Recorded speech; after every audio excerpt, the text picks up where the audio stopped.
This is a Chefs Without Restaurants mini episode with Chef Matt Collins on what it means to be a chef. This is the Chefs Without Restaurants podcast with your host, Chris Spear. Each week, I'll be speaking with food entrepreneurs and people in the culinary industry. If you're interested in learning more about our organization dedicated to helping people build and grow their food businesses, look us up on the web at chefswithoutrestaurants.com and .org, and on Facebook, Instagram, and Twitter at Chefs Without Restaurants. Now, enjoy the show.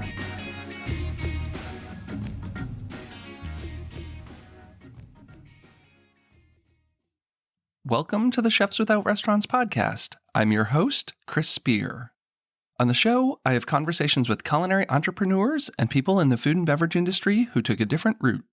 They're caterers, research chefs, personal chefs, cookbook authors, food truckers, farmers, cottage bakers, and all sorts of culinary renegades.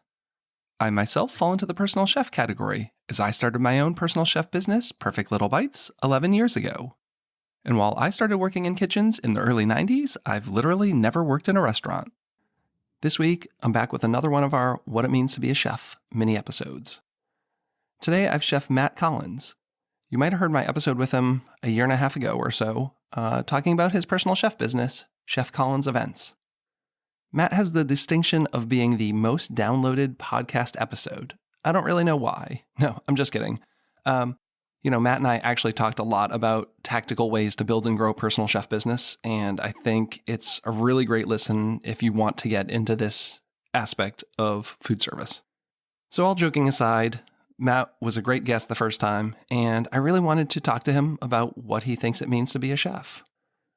Having a personal chef business, I knew he wasn't going to say that a chef only works in restaurants, but I wanted for him to kind of spell it out for us.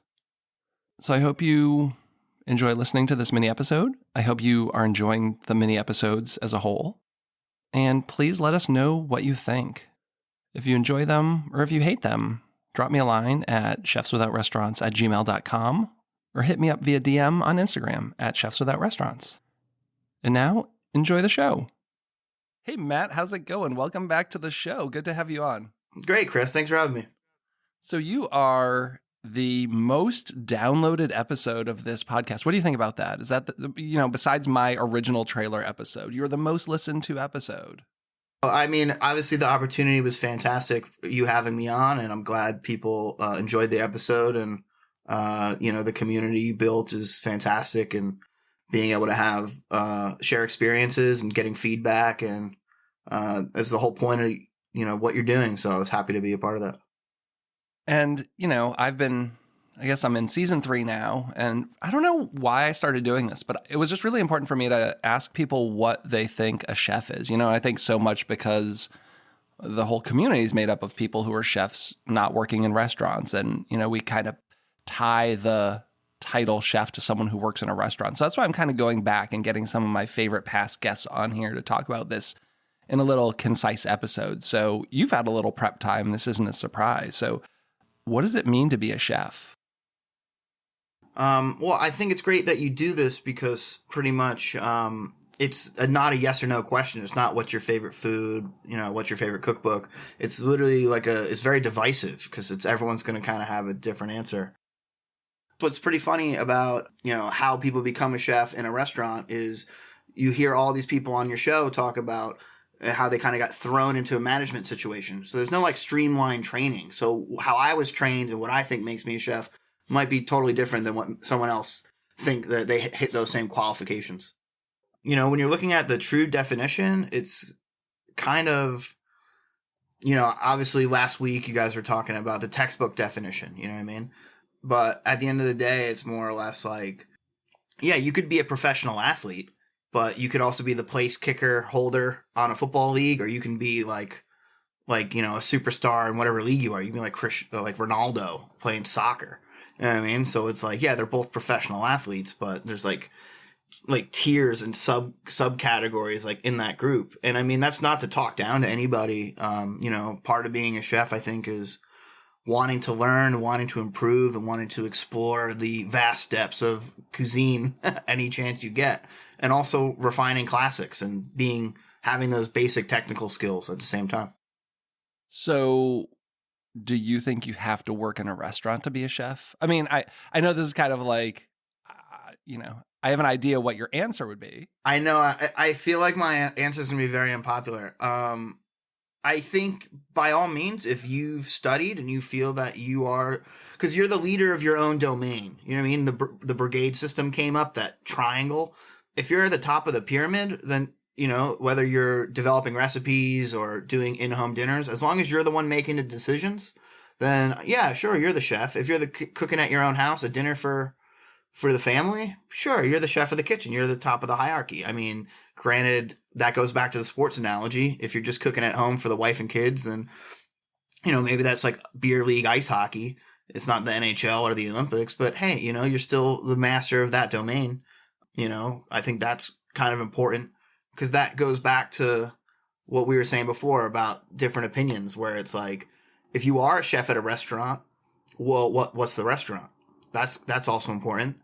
Are you truly pushing a certain narrative of the food and the cuisine and the style that you want? Did you inherit a restaurant and you're just doing someone else's recipes, like a corporate dining situation?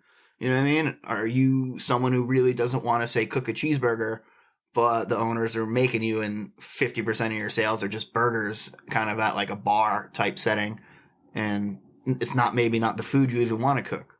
So that's kind of the loaded issue of where the cutoffs are of chefs, where personally I think if you hit like the mindset in your head, like I feel very comfortable when someone says, hey, make this dish, I can make it, and you feel like a chef, then in my book, hell yeah, you're a chef. If you feel it, if it comes from inside, you know what I mean? I think the first time I had kind of been frustrated with the way someone else positioned it was when I joined the Personal Chefs Association, and they kind of told everyone in that course, like, just go buy yourself a chef coat and wear it through the grocery store. And when someone asks what you do, tell them I'm a chef, and that's how you get business. And I was kind of like, what the fuck? Like, I went to culinary school for 4 years and spent $1 bazillion, and you're just telling like Betty Sue that all she has to do is put on a chef coat and bam, she's a chef. And I've kind of come to terms with the fact that like, it doesn't affect me. Like, maybe I don't agree with that, but also like that woman can call herself whatever she wants, and it literally has zero bearing on my life and my business. Well, that's what's so funny. There's like kind of like some gatekeeping on it. People want to get into the club and they don't want to let anybody else in. When that's like kind of really not the point. That brings up another question too that is a constant debate of, you mentioned culinary school. I don't think going to culinary school like helps you or makes you a chef when you graduate. They kind of tried to sell you that at CIA when you're done. Oh, you graduated, you're a chef now. I think it's like a good foundational block, kind of like maybe doing your homework before starting a new job, knowing the menu, knowing the recipes. But outside of that, it doesn't mean you're, you know what I mean? Like you didn't jump over anything. Well, thanks so much for jumping on here. I just wanted to do a quick one with you. I'm sure we could expand on this a lot. Maybe we'll get you back on for another full hour or two. I think our last one was at some point, and kind of like talk about how things have changed and see how things are going. We'll do a Where Are They Now follow up with Matt. Oh, thanks. All right, man. Thanks for coming on. As everyone knows, this has been the Chefs Without Restaurants podcast. Go out there, tell everyone all about it. Go to chefswithoutrestaurants.org to find our Facebook group, mailing list, and chef database. The community's free to join. You'll get gig opportunities, advice on building and growing your business, and you'll never miss an episode of our podcast. Have a great week.